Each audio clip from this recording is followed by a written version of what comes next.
हरे कृष्ण कृष्ण कृष्ण हरे हरे, हरे राम राम राम हरे हरे। श्रीमद् भगवत गीता यथारूप अध्याय 2 गीता का सार, श्लोक नंबर 38। सुख दुखे समे कृत्वा लाभालाभो जया जयो ततो युद्धाय युज्यस्व नैवं पापमवाप्स्यसि। तुम सुख या दुख, हानि या लाभ, जय या विजय या पराजय का विचार किए बिना युद्ध के लिए युद्ध करो। ऐसा करने पर तुम्हें कोई पाप नहीं लगेगा। तात्पर्य जगत गुरु श्रील प्रभुपाद जी महाराज की जय, गुरु महाराज की जय। अब भगवान श्री कृष्ण प्रत्यक्ष रूप से कहते हैं कि अर्जुन को युद्ध के लिए युद्ध करना चाहिए, क्योंकि यह उनकी इच्छा है। कृष्ण भावनामृत के कार्यों में सुख या दुख, हानि या लाभ, जय या पराजय को कोई महत्व नहीं दिया जाता। दिव्य चेतना तो यही होगी कि हर कार्य कृष्ण के निमित्त किया जाए। अतः भौतिक कार्यों का कोई बंधन नहीं होता।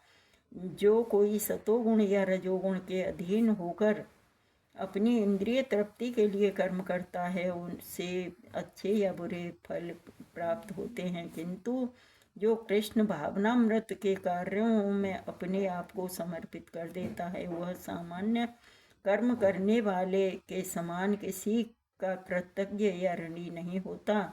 भागवत में 11.5.41 में कहा गया है, देवर्षि भूताप्त नृणाम पितॄणाम न किंकरो नाय मृणे च राजन सर्वात्मनाय शरणं शरण्यं गतो मुकुंदम परिहृत्य कर्तम। जिसने अन्य समस्त कार्यों को त्याग कर मुकुंद श्री कृष्ण की शरण ग्रहण कर ली है, वह न तो किसी का ऋणी है और न किसी का कृतज्ञ, चाहे वह देवता, साधु, सामान्य जन या अथवा परिजन, मानव जाति या उसके पितर ही क्यों न हो। इस श्लोक में कृष्ण ने अर्जुन को प्रत्यक्ष रूप से इसी का संकेत किया है। इसकी व्याख्या अगले श्लोकों में और भी स्पष्टता से की जाएगी। ऐसा ते विहिता सांख्ये बुद्धिर्योगे त्विमां शृणु बुद्ध्या युक्तो यया पार्थ कर्मबंधं प्रहास्यसि।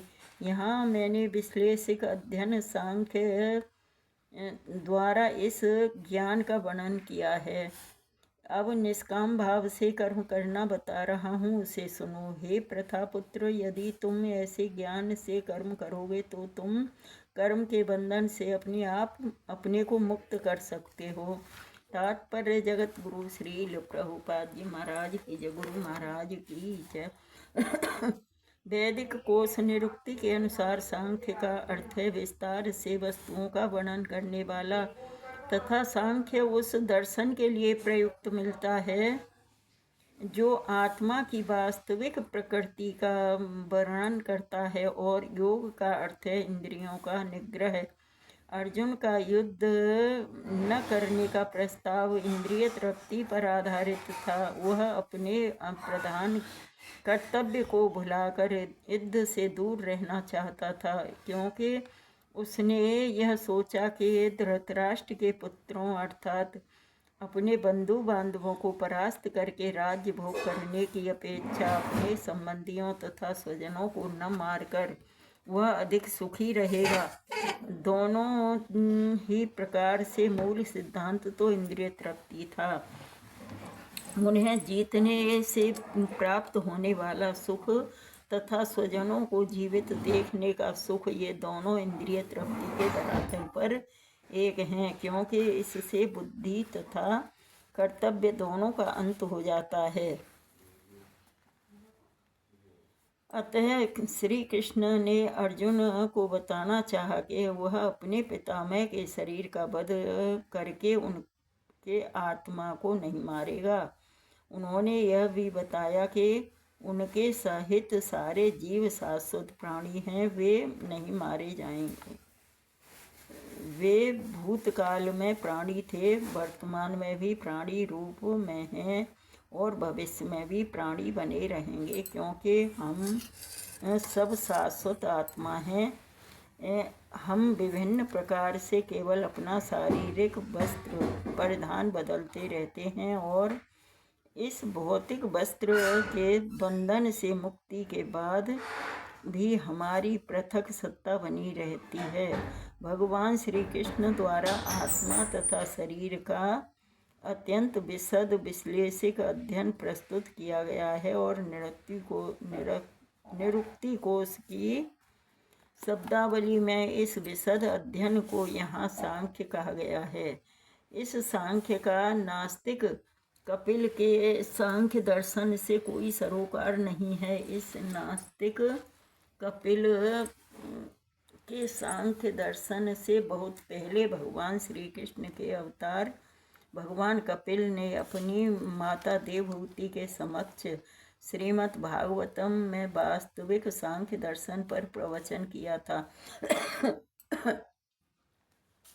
उन्होंने स्पष्ट बताया है कि पुरुष या परमेश्वर क्रियाशील हैं और वे प्रकृति पर दृष्टिपात करके सृष्टि की उत्पत्ति करते हैं। इसको वेदों ने तथा गीता ने स्वीकार किया है। वेदों में हम वर्णन मिलता है कि भगवान ने प्रकृति पर दृष्टिपात किया और उसमें आणविक जीवात्माएं प्रविष्ट कर दी। ये सारे जीव भौतिक जगत में इंद्रिय तृप्ति के लिए कर्म करते रहते हैं और माया के वशीभूत होकर अपने को भोक्ता मानते रहते हैं। इस मानसिकता की चरम सीमा भगवान के साथ सायुज्य प्राप्त करना है। यह माया अथवा इंद्रिय तृप्ति जन्य मोह का अंतिम पास है और अनेकानेक जन्मों तक इस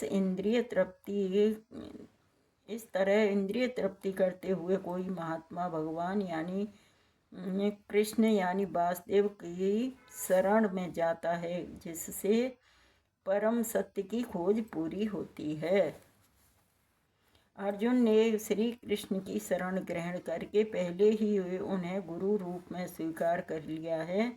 शिष्यस्ते हम साधि माम त्वाम प्रपन्नम फलस्वरूप श्री कृष्ण अब उसे बुद्धि योग या कर्मयोग की कार्य विधि बताएंगे जो कृष्ण की इंद्रिय तृप्ति के लिए किया गया भक्ति योग है। वह बुद्धि योग अध्याय 10 के 10वें श्लोक में वर्णित है, जिसमें इसे उन भगवान के साथ प्रत्यक्ष संपर्क बताया गया है जो सबके हृदय में परमात्मा रूप में विद्यमान है, किंतु ऐसा संपर्क भक्ति के बिना संभव नहीं है। अतः जो भगवान की भक्ति या दिव्य प्रेमा भक्ति में या कृष्ण भावनामृत में स्थित होता है, वही भगवान की विशिष्ट कृपा से बुद्धि योग की यह अवस्था प्राप्त कर पाता है। अतः भगवान कहते हैं कि जो लोग दिव्य प्रेम बस भक्ति में निरंतर लगे रहते हैं, उन्हें ही वे भक्ति का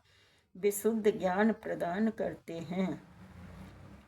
इस प्रकार भक्त सरलता से उनके चिदानंदमय धाम में पहुंच सकते हैं। इस प्रकार इस श्लोक में वर्णित बुद्धि योग भगवान श्री कृष्ण की भक्ति है और यहाँ पर उल्लिखित सांख्य शब्द का नास्तिक कपिल द्वारा प्रतिपादित अनीश्वरवादी सांख्य योग के से कुछ भी संबंध नहीं है। अतः किसी को यह भ्रम नहीं होना चाहिए कि यहाँ पर उल्लिखित सांख्य योग का अनीश्वरवादी सांख्य से किसी प्रकार का संबंध है। नहीं, उस समय उसके दर्शन का कोई प्रभाव था और न श्री कृष्ण ऐसी ईश्वर विहीन दार्शनिक कल्पना का उल्लेख करने की चिंता की और न कृष्ण ने ऐसी ईश्वर विहीन दार्शनिक कल्पना का उल्लेख करने की चिंता की। वास्तविक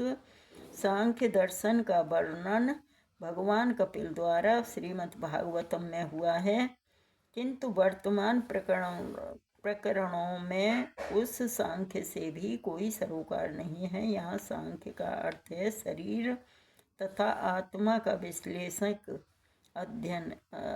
भगवान श्री कृष्ण ने आत्मा का विश्लेषक वर्णन अर्जुन को बुद्धि योग या कर्म योग तक लाने के लिए किया। अतः भगवान श्री कृष्ण का सांख्य तथा भगवान के भागवत में भगवान कपिल द्वारा वर्णित सांख्य एक ही है। ये दोनों भक्ति योग हैं। अतः भगवान श्री कृष्ण ने कहा है कि केवल अल्पज्ञ ही सांख्य योग तथा भक्ति योग में भेदभाव मानते हैं। सांख्य योगो पृथुग्वाला प्रवदंती न पंडितः, निसंदेह अनीश्वरवादी सांख्य योग का भक्ति योग से कोई संबंध नहीं है। फिर भी बुद्धिहीन व्यक्तियों का दावा है कि भगवत गीता में अनीश्वरवादी सांख्य का ही वर्णन हुआ है। अतः मनुष्य को यह जान लेना चाहिए कि बुद्धि योग का अर्थ कृष्ण भावनामृत में पूर्ण आनंद तथा भक्ति के ज्ञान का कर्म करना है। जो व्यक्ति भगवान की तुष्टि के लिए कर्म करता है, चाहे वह कर्म कितना भी कठिन क्यों न हो, वह बुद्धि योग के सिद्धांत के अनुसार कार्य करता है और दिव्य आनंद का अनुभव करता है। ऐसी दिव्य व्यस्तता के कारण उसे भगवत कृपा से स्वतः संपूर्ण दिव्य ज्ञान प्राप्त हो जाता है और ज्ञान प्राप्त करने के लिए अतिरिक्त श्रम किए बिना ही उसकी पूर्ण मुक्ति हो जाती है। कृष्ण भावना भावित कर्म तथा फल प्राप्ति की इच्छा किए बिना कर्म में विशेषतया पारिवारिक या भौतिक सुख प्राप्त करने के लिए इंद्रिय तृप्ति के लिए किए गए कर्म